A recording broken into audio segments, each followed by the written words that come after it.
whole crew is here for this week's Test Miles. Pit crew Sean, Ryan, and Brad, crew chief Jen, and our driver Nick Miles. Start your engines. It's go time. For the next 60 minutes, we're going to talk cars, trucks, SUVs, in fact, anything with a throttle. It's your weekly automotive experience. I'm Nick Miles, and you're listening to America's Automotive Radio Show, keeping you connected to the automotive world, locally created, nationally celebrated. On this week's show, Sean and I have been taking cars out of the Test Miles garage. We'll talk to Dominic Cicero. He's in the driver's seat. You may know him from his racing career, spanning lots of different types of cars. Fred Wright from The Ridge will be on the phone with us, talking about the first annual women's only race.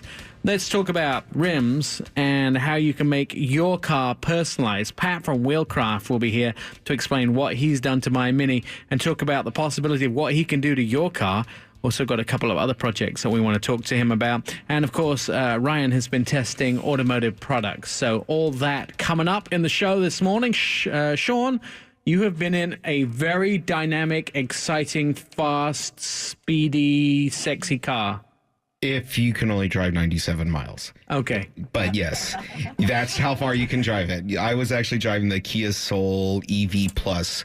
EV Plus is basically their top trim level for the electric Soul. Comes with heated, cooling leather seats and the actual quick charge port for it, which if you want to, you could charge this vehicle in 30 minutes. Excellent. So that's actually the best part of it, because that's it. There's a lot more. But I mean, that's actually a really cool thing, because, you know, that's the one thing people do get worried about is the range envy, is when you have to plug into a 110, takes what? 12, 14 hours to charge from a dead battery. Right. And we're in such a fast-paced world that no one has that kind of time. So if you could charge in 30 minutes, it would save a lot more of that range anxiety. You know, they put a fast charge station out at the base of Mount Hood now. Really? Yeah. So I was out there the other day looking at some property out there for an event. And John Vincent from U.S. News and World Report showed me, oh, look, there's a fast charging station at the base of Mount Hood. They're actually getting a lot more. Like, I was contemplating on trying to take this up to Seattle for the Seahawks game. And I was literally trying to map it out if I could make it. And they have the electric I know they corridor. do. I just couldn't do it. I couldn't do it. I'll take my V8 up there and waste some gas. I wanted to. I just didn't have. I would take the V8 up there anyway. I couldn't have didn't have it into me. Some tech in this too. You can do scheduling times with it from your cell phone, which is kind of cool if you live in states that have higher electric rates than we do. But like California, you can charge at night instead of the day. Basically, but you can set up times. You can also try to charge it and see what your charge is from your phone. Has 109 horsepower, 210 pounds-feet of torque, which is... It's always the same with electric cars. They're super torque and then really low. The car is really quick. Like, really, the only down I could have with driving the car is that, and it's just me, it's too quiet. Like, you don't hear any road noise. It's super quiet. But there's no engine sound. If I could just take the exhaust from like the Mustang that they pump into the car to make it sound beefy, and I could have it in this, I would love the car. Right. That's just all I want, is an engine sound. Yeah, BMW pumped the sound of the engine into the vehicle. I get that, but that's just the only bad thing. It's so weird for me to drive a car and not hear anything. Why don't you could just sit at the wheel going... I actually was, okay. Speaking of which, pretending like it was. But, I mean, it's fun, it's quick, it's tons of room inside. I love the vehicle. It's I really do. Actually, I think when you look at the stats, it's the slowest 0 to 60 time out of all of the EVs. But it's also one of the bigger ones, too. It is, but it's the most comfortable. It is, and styling, like, they have this white trim that looks futuristic, and I call that the iPod setup. I do too, but it's like it's so much better than seeing black plastic, which almost every manufacturer does now. Right. I would buy that white plastic, and not trying to say it's bad because it's plastic. It's just, it looks so appealing. It does. It looks like an iPod. Mm-hmm. Some competitors, the Fiat 500e, Ford Focus, Golf, Nissan Leaf. All right. I really enjoy it. Are you going to spend your own money on this? No, if you'd want to buy one, that's the only big thing, is the Plus is $36,000 starting. But you can get into one starting lease. If you wanted to lease one, it's $169 a month with $2,000 down. Right. which that's what you do is you lease these vehicles, get Because the the newest technology is so old, and just 10 minutes. Mm-hmm. There's something else around the corner. I have actually been driving the 2017 Fiat 124 Spider, or the Fiata, as we like to call it. Actually made by Mazda and finished off by Fiat, as it were. I actually like this better than the Mazda MX-5. The Miata. Styling looks better. The styling looks better. The interior is nicer, and I kind of like that 1.4 liter engine they have on the inside of this. Turbocharged. Yeah, turbocharged too. That's the good part about it. The adaptive front headlights, lots of extras. I think 70 safety and security features that they put on this car. 160 horsepower in the regular. The strange thing is when you look at the numbers for the Abarth version, 164 4 horsepower more, but they've decontented it, and it is a lot more fun to drive. It is so much faster. It's actually incredible. And the exhaust sound and that turbo sound. Yep, the blow off, the Mopar blow off. That's exciting to me. Rear wheel drive, 6-speed manual or 6-speed automatic, about 35 miles a gallon, the best fuel economy you can get. Yeah, for a normal person, that is, if you drive it like a human being. Mazda Miata, of course, is the only real competitor it has to this. 3 levels. They have the Classica, and then the Lucio, and the Abarth version. So I prefer the Abarth version. I think that's my I think one. everybody would choose that one. I choose the it's Lusso. I love that saddle leather interior and the Italians beautiful. know how to do the inside of a car. They really, really do. I mean, I have not seen the inside of a car that Italians have messed up. Are they ever going to come? I haven't. Are they going to come out with a hardtop like Miata does? I think so, but don't blow it for them. That's probably going to be their next big No, Besides you the heard it fact- here first. Besides the fact that I the scooped them. 124 is a one-hand lift. You can reach behind you and pull a convert. You can almost just throw it into place at a But we stoplight. live in the Northwest. Oregon. Okay. It rains. Okay. Yeah, you need that. What's the Miata version called? The HR, The RF. the RF. Yep, The hardtop. retractable hardtop. Yep. No, it's not the RF. No, that's something else. It's not. It's retractable something. I can't remember the name. But anyway, I love they're hardtops. Retractable hardtop. 26,000 up to 30,000. I think that's a good price. That's an awesome price. The other place that Ryan and I spent the weekend was at Roadkill Nights. Wow, is all I can say. This is the first time in the United States that they have legally drag raced down a public street. Of course, they closed it to the public. I mean, we keep getting our hands spanked for going beyond the blue Well, they barrels. closed it to most of the public. There were still 500 street legal draggers going Oh, yeah, down. that's true. mean- So about 1.5 million people attended this event over the weekend. They did drifting in Hellcats and drifting in Vipers. They had the brand new, the Challenger Daytona was there, and the It's a Charger Daytona. Charger the Daytona, Challenger TA. Yeah, I'm getting that the wrong way around now. But they added the 5.7 to the 5.7, that electronic Hellcat exhaust. So now your 5.7 sounds like a 6.4, which Yeah. is what everybody wanted. Yeah, in the first place, and a new scoop on the front of the TA With the shaker, cold air intake. Yeah, See, can we put the Hellcat exhaust on my Kia Soul? Then I'd be Here's happy. the deal. I am honestly thinking about taking the new Kia Cadenza and putting the Hellcat exhaust on it, and then putting the Maserati symbol on the front, and no one will know. That It is car's not beautiful Maserati. too. I mean, we've been talking about it. It looks Maserati. Someone and Italian. just stole that idea. Someone's No, making I it right patented now. It's too late. We said it on the air. Yeah, it's legal. Patented. We own the idea. All right, when we come back on Test Miles, we're going to be talking to Dominic Cicero. He's got a long list of achievements in the racing world. Plus, Jen has a super secret fun fact about him. That's all coming up on Test Miles next. I'm Nick Miles. He drives Aston Martins in Tuscany. He drives Ferraris down snow-covered ski hills in Austria. But he's here every week for Test Miles. Here is Nick Miles. Staying connected with the automotive world, you are listening to our car radio show, Test Miles. I'm your host, Nick Miles, and you are here with the pit crew, Ryan, Sean, and Brad off today, but Jen is here as well, and Jen has a fun fact for us. The first American to win a checkered flag in 2003 at the Fran-Am Championship located in Mexico City was our very own Dominic Cicero. Oh, look at that. Dominic was surprised when Jen came up with that fact. Had you forgotten? Little known fact, yeah. Little known fact. Yeah. You have a pretty fantastic career, one of the fastest drivers in the Pacific Northwest.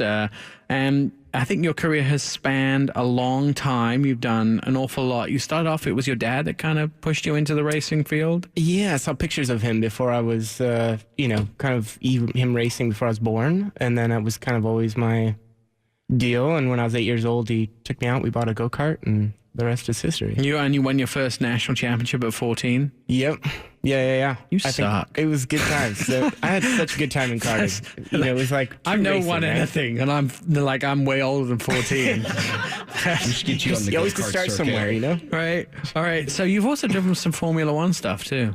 Yeah, I was on the junior team for Sauber in Renault V6. So we were same trainers, same engineers, lived in Switzerland, England, and France, and drove for Renault actually for a couple of different options. I'm couple sorry different about you teams. living in England and working for Renault, but apart from Well- that, it sounds like it was fun. Yeah, the French part with Renault was good. England, not so much.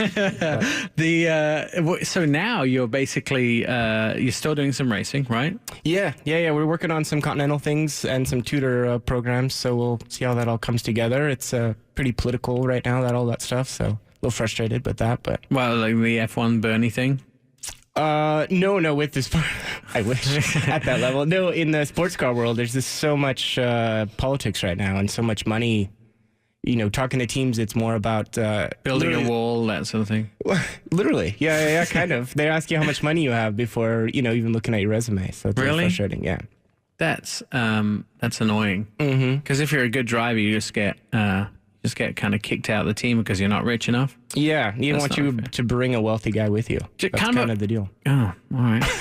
Try and find one. Kind of a personal question. Are you taller than Kyle Keenan? I think slightly. Yeah.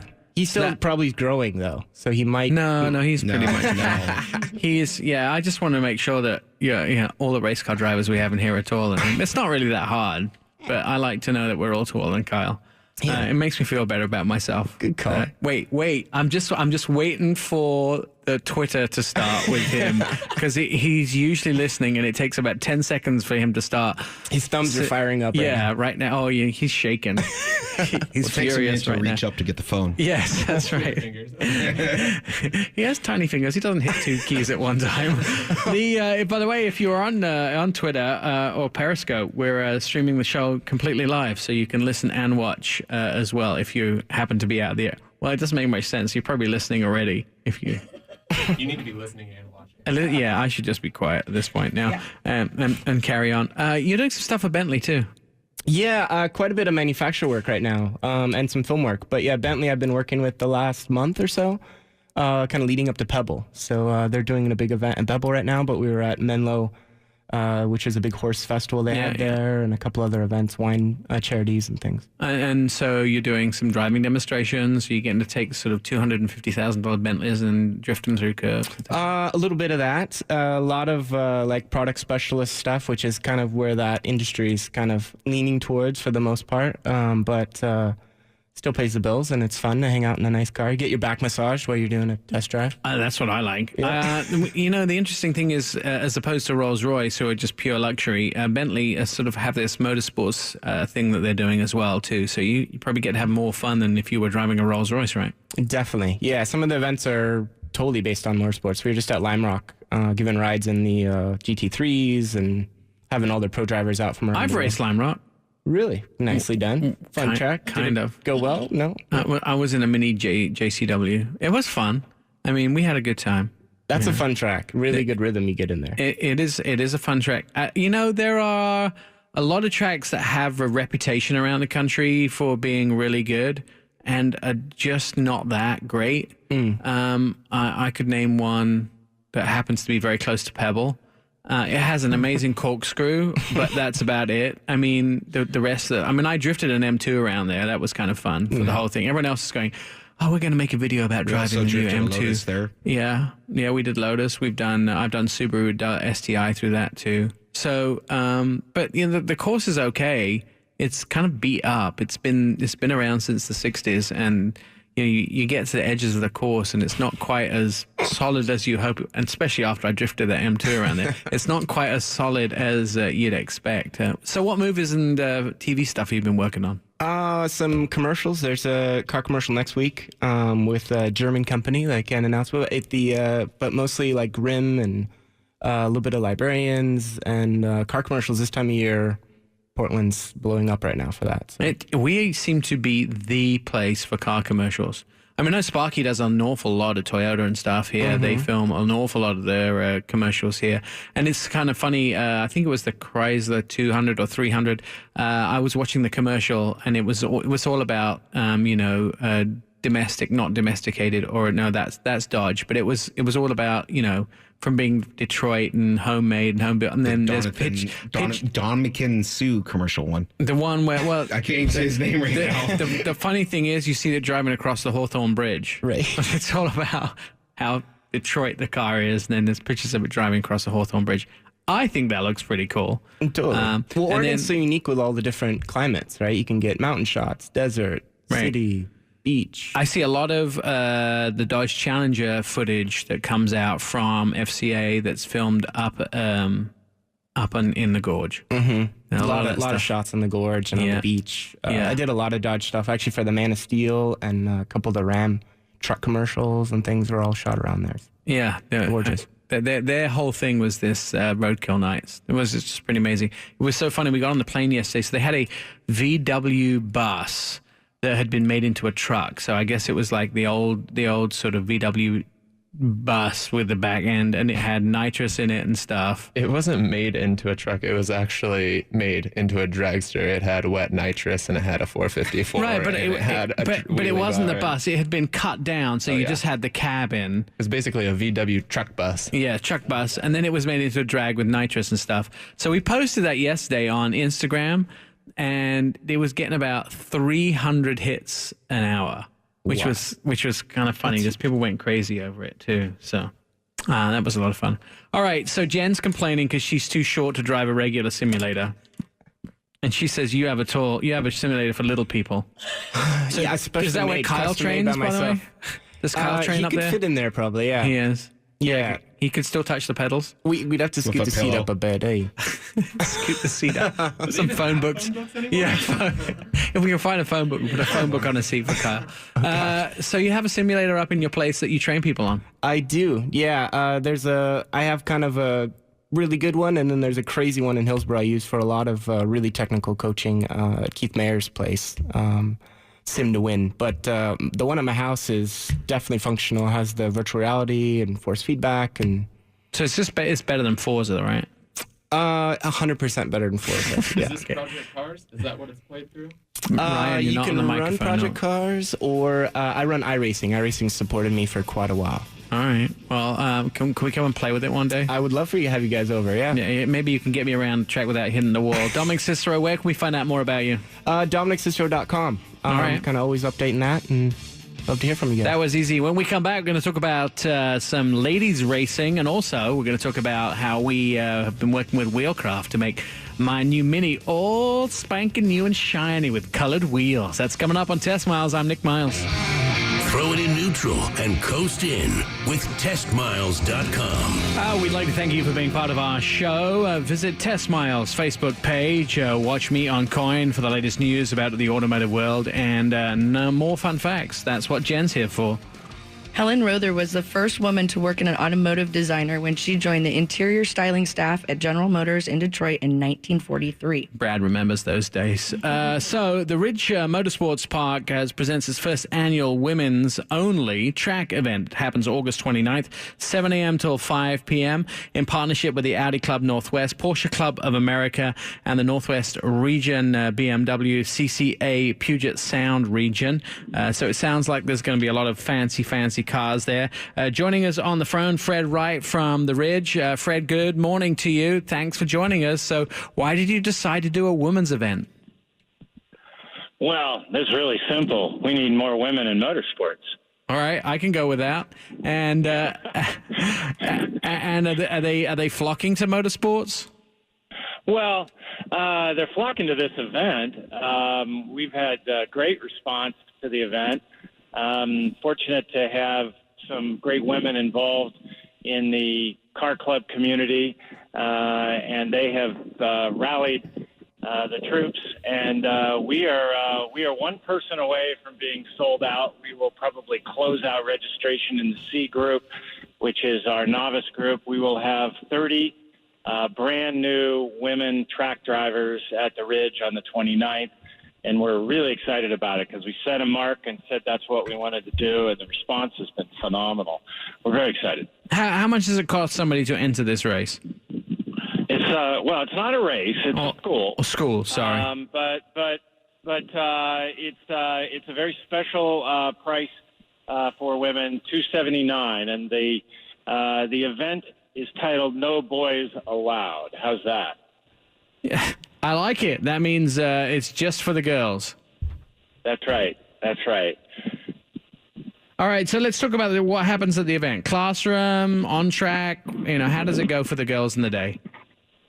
Well, it'll be a really full, packed day. It's similar to what we do with any new introductory person that we bring to Ridge Racing School at the Ridge Motorsports Park. They start with sighting laps around the track to get familiar with the track so they're not surprised what's going on up top that they can't see. And then we go back to the classroom. We spend some time in the classroom talking about vehicle dynamics, talking about, the difference between driving a car on the street and driving a car on the racetrack. And then we move them into some really fun exercises. We do a high aim vision exercise, similar to what you would call skiing, a slalom exercise. We do emergency braking so people can really understand what their car's braking capability is and what, in most cases, ABS is. In fact, I think most of the people that will be there will have ABS-enabled cars. And then we do braking around a corner so you can see that you can use high aim vision and braking around a corner to get yourself in the right place on the track. These are all things that transform to making you safer on the street, I might add.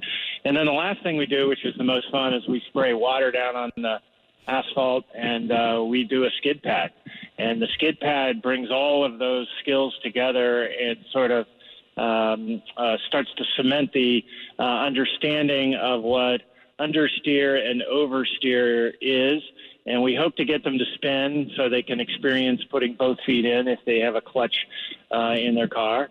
And generally that gets a lot of smiles on their faces and it gets everybody excited to go out on the big track. We need to get Jen up there to do this whole race training so she can put her race skills to good use. Two more questions for you, Fred, quickly. Do you supply the vehicles or do they have to bring their own? No, they bring their own vehicles. And the advantage of that is not only do they get to experience their own vehicle, but they then have the ability as the car they drive on the street to know what it's capable of in an emergency situation if they come to it on the street, which is sometimes really valuable. Excellent. And how do we find out more about the event and how does somebody sign up? Well, you can go to ridgemotorsportspark.com or ridgeracingschool.com and find the Women's Day. It is on 8/29. We have room for one more in the novice group. We have plenty of room for women in the track day group. And this will be the first annual, so if you don't make it this year, we'll be doing it again next year. We're looking forward to seeing all the smiley faces there. And everybody's going to get a No Boys Allowed T-shirt to show off that they've experienced the event. Jen has the biggest smile on her face you could possibly imagine in the studio right now. She's really excited about the whole thing. Fred, you're one of my favorites. I love the Ridge Motorsports Park. Absolutely excellent. And if somebody wants to sign up, they should do that straight away. There's only one place left in that C-Class. So when we come back on our very packed Test Miles show this morning, we're going to talk to Pat at Wheelcraft. He's going to tell us how we managed to make our Mini Cooper Clubman into something very special. That's next. This is Test Miles. I'm Nick Miles. The fastest quarter-mile time in radio. It's Test Miles with Nick Miles.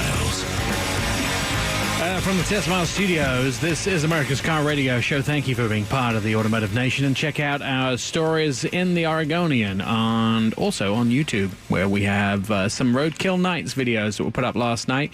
You can see some of the drag racing, some of the fun that took place back in Detroit yesterday, and I'm sure it's still going on today. Jen, fun fact time. Last one for today. Powder coating is a solvent-free method of coating objects with dry, finely ground paint particles and has been used in the United States and Europe since the 1950s. Wow, I just feel like I got a chemistry lesson just right there. I recently purchased a brand new Mini Clubman Cooper S, and I wanted to extra personalize it. So, of course, I called my friend Pat over at Wheelcraft and talked about powder coating the rims of the vehicle. And, of course, we did that. We chose the same interior color as the car, the leather. It has this blue Chesterfield interior of the car. And Pat, we did have there was a few moments there where we weren't sure we were making the right decision, right? Well, we took a look at what you were asking us to do, and as we usually do when we get a project in, we're weighing out what's going to look best on a set of wheels, and we made another recommendation. You weren't as crazy about that recommendation. You really wanted the blue, so we figured out a way to make the blue work. And I think we did a pretty nice job. And it looks amazing. That's the first thing that everybody noticed about the car, that the wheels are the same color as the interior. Yeah. And that sort of bright colored blue on the inside looks really good. I mean, you guys did an amazing job on that. So let's wind it back a few years. How does some guy get into repairing wheels of cars? Did the manufacturers just make wheels so poorly that people were curbing them all the time, and you realize that you had to get into the business of repairing everybody's wheels? I would say that what's probably happened over the years is it's not so much that they're making poor wheels; they're making wheels bigger and Right. making tires sidewalls smaller. Right. And the curbs haven't changed. So, a 15-inch wheel on an old, Cadillac or something had a sidewall on the tire that was way bigger than the curb. And, you whack the curb with one of those and it might beggar up your white wall, but that's about it. Nowadays, when you got a 17 or an 18 or a 19-inch wheel and, the sidewall's maybe 1.5 inches or 2 inches wide, you're going to get into that curb pretty quick. So Right. that's what put us in business. And then from there, we figured out that, hey, if I can fix a wheel, I can also customize it. Right. And back early, I'm thinking probably this was, let me do some calculating, somewhere around 2006, you sprayed my Land Rover's wheels black, and that looked really cool because they were silver on a gold Land Rover at the time. Right. And that made it look much better because a gold Land Rover with silver wheels was kind of... Now the Land Rover's been changed colors like 5 times since then, but that looked really good. Different wrap or something on it now, don't you? Yeah, different wrap, and we're going to do some powder coating, and we're going to do some exterior coloring, different coloring Linex, I think we're going to do on the outside of the vehicle. So a lot of your work is designing wheels now, just as much as repairing the wheels? Well, designing color changes. We don't really manufacture wheels. We remanufacture wheels. So we could take typically factory wheels. Your car happens to be a Land Rover, or this one was a Mini that we were working on, but we can, we've worked on everything from Challengers to, Lamborghinis, and done something a little bit more personal, make a car really stand out for that particular car owner. We have machining capabilities, so we can put a machine finished on a wheel. We can, custom paint colors, match things as we did with the Mini. And then we put a powder coat, clear coat finish on them to protect them so that they stay nice looking for a long time. On the Mini, we happen to use a satin, which actually really mimicked closely by the time we were done with the color and then the finish. Right. It really looked just like the seats. Right. And it looks so good. I mean, we have to post some pictures of the Mini online now, too. Also, I put some stripes on it and done a couple of other things. I've got a few little bits and pieces to do now.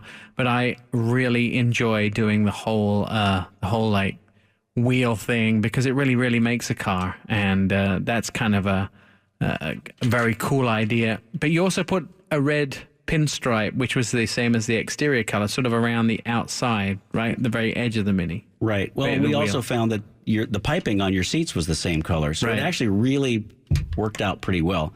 When you first said, I want a red stripe and then the interior is blue, our visions, what we see in our mind's eye, and then what we actually saw once we got to look at the car. So yeah, it came together pretty nice. It's sort of more maroon with this Chesterfield interior, but I mean it looks absolutely fantastic and is exciting. Now we were talking a little bit before we got on the air. I currently have I went to Latest and I bought a Street 750 as a Harley Davidson, and I have the Captain America helmet, jacket, and backpack. I kind of want to Captain America-fy the rest of the vehicle. So can you do motorcycle wheels as well? We do some motorcycle wheels from time to time. We just got done with a I think it was an M109R for one of the dealerships out in Beaverton. And is that harder? Is it more difficult? Because when you've got spokes involved, that's a lot more fine work. Well, though. if it's an aluminum motorcycle wheel, they're fairly simple, but there's two sides to each of those. So we have to do a lot more, especially if they're a two-tone kind of thing. We got to tape everything off. So now I have two pieces or two halves of each of those wheels. So now I have basically four wheels and combined into two wheels. So. It's the same price as a car. Because a car you'd have to do. Yeah, we sort of have to figure out what it's going to take for time and materials, and especially for the taping. Once we do a two-tone, just spraying a wheel black or something like that, or powder coating on black is not a big deal. But once we start to have to find a line that we're going to use to tape against, so that we get a nice, consistent... How do you get that tape straight? That's the trick. That's why we get paid. You get the big bucks for getting that straight. It right there, yeah. That's the hardest part. And then spraying it and powder coating that sort of thing is a little bit easier. Yeah. And you can pretty much do anything you want. I mean, within reason. If it comes in that color paint, you're there, right? Right. Well, and we have our own paint mixing room now, so we just, if we can get a paint coat, or if we can find something that's close enough, or we need to sit in and just match stuff for a little while, we'll match it. You wear a mask when you go in that room, right? I'm just thinking of all those paint fumes. Well, no, it's that our paint mixing bank room is actually a very well ventilated. I mean, with OSHA and all the state laws these days, it's a pretty extensive little booth. Is it all like buttons? Like you have to press buttons like add this 3/4? There's a huge rack on the wall that's just full of little paint toners, and you sit there and sort of like a mad scientist. Exactly. You're sort of matching stuff to get it to... That chemistry lesson. Yeah, like eyedropper of this, eyedropper of that. Yeah. And you were saying that the guy had to actually take the seat out of the car to match. We took a headrest out of the Mini, brought it into the paint booth or into the paint room, mixing room, and I got to give a shout out to Paul down at NCS. That's National Coating Supply. Got to thank him a lot because we played around with the color for a little bit, and then Paul came down and he was able to. It still took him almost an hour, but we nailed the color, I think. So it looks absolutely fantastic. He did an impressive job at getting that color for us. So.